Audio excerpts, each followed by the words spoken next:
Welcome to Marauders Weekly on NBC North Dakota Sports. Marauders Weekly is your exclusive home to University of Mary Marauder athletics all season long. Football, basketball, volleyball, and more. You'll see it right here on Marauders Weekly. All right, happy Sunday, everyone, and welcome to another edition of Marauders Weekly. I'm Kaleigh Emery.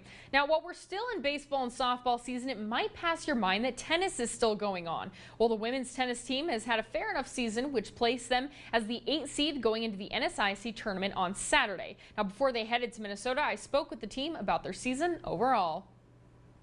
The University of Mary had an average season, finishing off with a 6-10 overall and 4-7 conference record.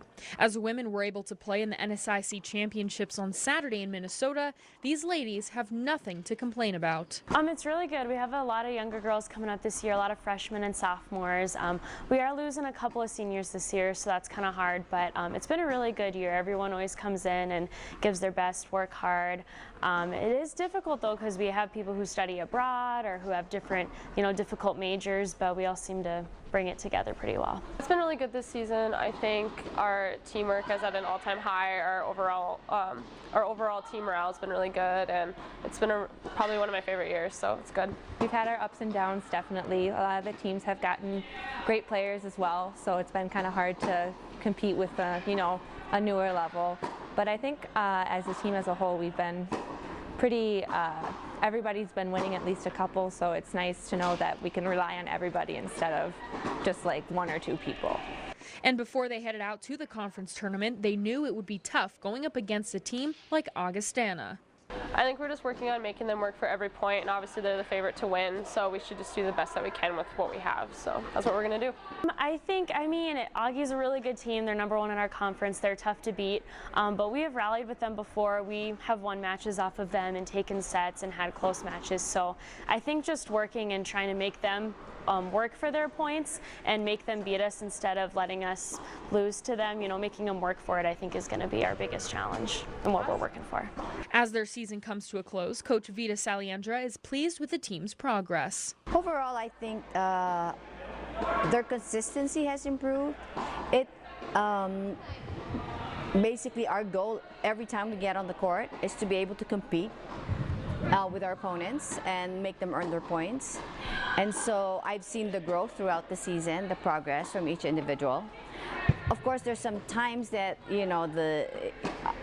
the growth is not there during the match, but I know it's there, it's just got to come out soon, so especially for the younger ones. Despite their year being over, the returning players are excited to see what next season holds. All right, well, now I'm finally joined with Marauders softball head coach Carrie Shaw and junior outfielder Lex Hubbard. Thanks for coming in, guys. Thank you. Thanks for having us. All right, so to start things off, we're going to talk about the last game of your last season. It ended with a walk-off grand slam. Coach, tell me a little bit about that.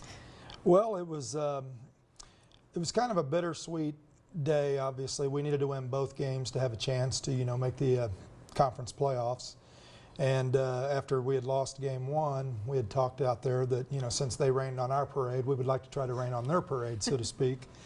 They still have a chance, obviously, but we made it a little bit more difficult, so that was kind of, a nice, at least it kind of helped us feel like we got even a little bit.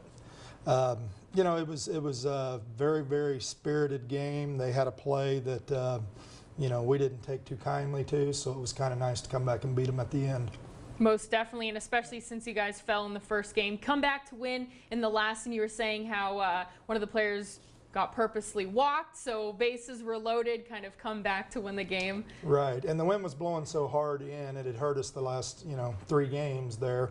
We had hit a few balls that would have normally gotten out and could have possibly changed the outcomes of the games. And when Shawnee Zink hit that one out, I was just like flabbergasted that a ball actually got out. So. Well, definitely a good way to end the season, I'll say that. Now, this is your first year coaching this team. How would you describe the season overall? Well, it's, obviously we didn't finish the way we wanted to. We wanted to obviously make the conference tournament. But given the slow start that we got off to, I thought we finished, fairly strong. And, credit to the girls because it is amazing what they had to persevere through as far as all the challenges that they had to go through. Coaching change, at mid-semester or at semester, or actually their coach left, and they were kind of in limbo. And so then a new coach comes in, a new philosophy, new way of doing things. A very, very limited, short roster with only 13 girls. Then down the stretch, we battled injuries, and people were playing possibly out of place, that they hadn't worked at a whole lot. So, all in all, I think it was a success the way we finished. Now, Lex, as one of the players, how would you describe that transition going from one coach to the next and facing all those different challenges? Well, my freshman year, we did get Coach Kaleigh right at the beginning of the school year, so it was a lot different having Coach Shaw come in January, because we had to pick up a whole new coaching philosophy and new drills and stuff.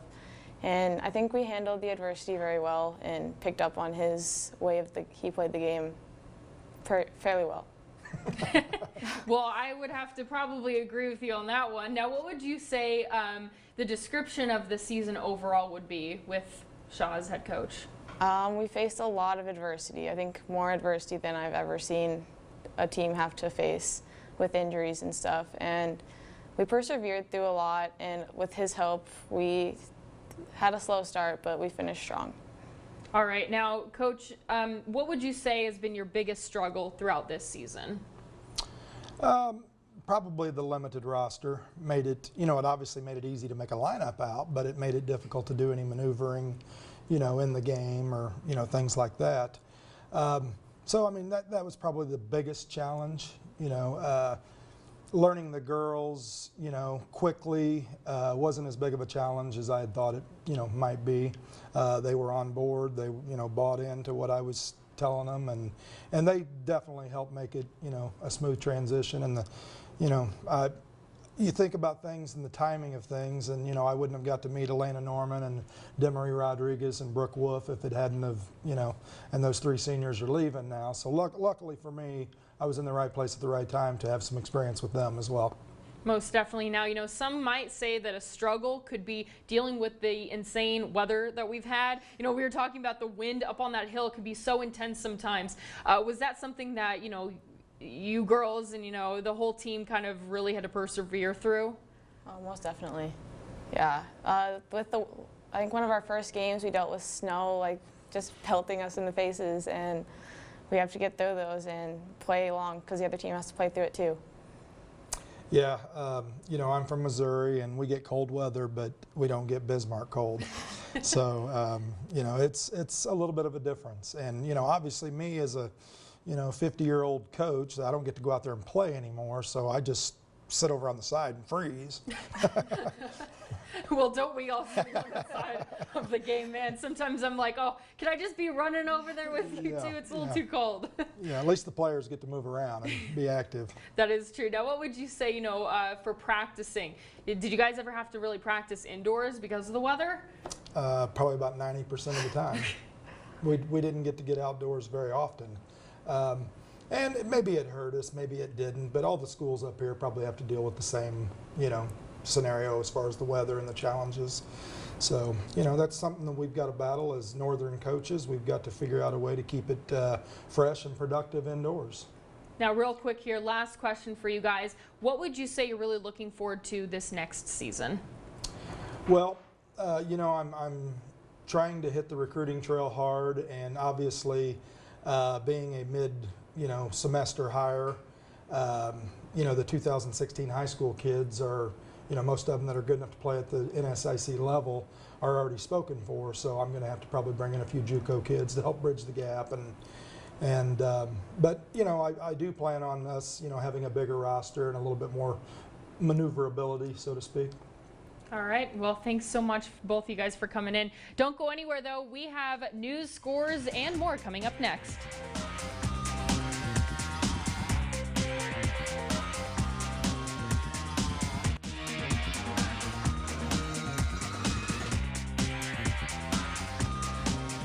University of Mary has experienced a number of firsts. Another one to add to the books for the swimming team. The Marauders women's swim coach Alan McCollum is not the first head coach, but he has added on 9 student athletes in part of the recruiting class.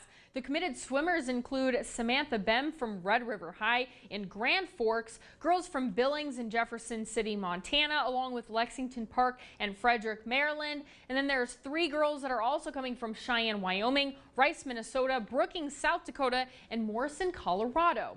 Now, taking a look at the other scores from teams this week, the baseball team, they were on the road to take on Winona State on Monday. Unfortunately, they were only able to score 2 runs in both games as they lost in both. And then they traveled back here to Bismarck where they hosted St. Cloud State and couldn't quite get past the Huskies, losing in both games as well. On Friday, they hosted Minnesota Crookston for a 4-game, 2-day game series as they lost both games in both days. The softball team was in Minnesota to take on Minnesota Crookston. The ladies were able to rally over the Golden Eagles and win both games 11-6 and then 9-3. And then they came back here to play Dickinson State on Thursday where they couldn't quite run past them enough, losing in both games. And then on Friday, they struggled to pass by Minnesota Duluth, but then they ended up splitting the day with St. Cloud State on Saturday, winning in their second game 5-2. And then the track and field team was over in Fargo for the Lyle Hawkinson Classic. For the women's 5,000 meter, Casey Stewart placed first, and in the women's 100-meter hurdles, Tawny Pandohi finished in first, followed by Molly McDonald in second and Maria Bolabrush in third. Emery placed second in both the women's 4x100 meter and 4x400 meter relays, as Molly McDonald finished in second place for high jump. And then for the men's long jump, Luxton Glore finished in first place, followed by Riley Miller and Dustin Rube. The women's tennis team was in Minnetonka, Minnesota for the NSIC Championships, where they faced the Augustana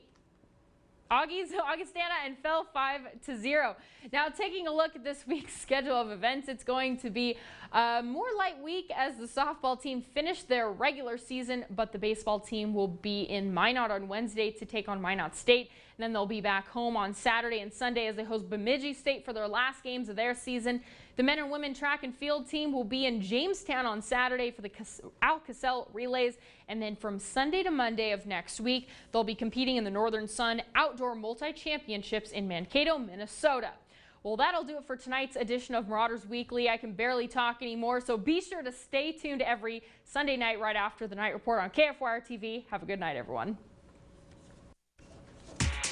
Thank you for watching Marauders Weekly. Join us next Sunday as we showcase more Marauders athletics from home and away in Marauders Weekly, exclusively on NBC North Dakota Sports.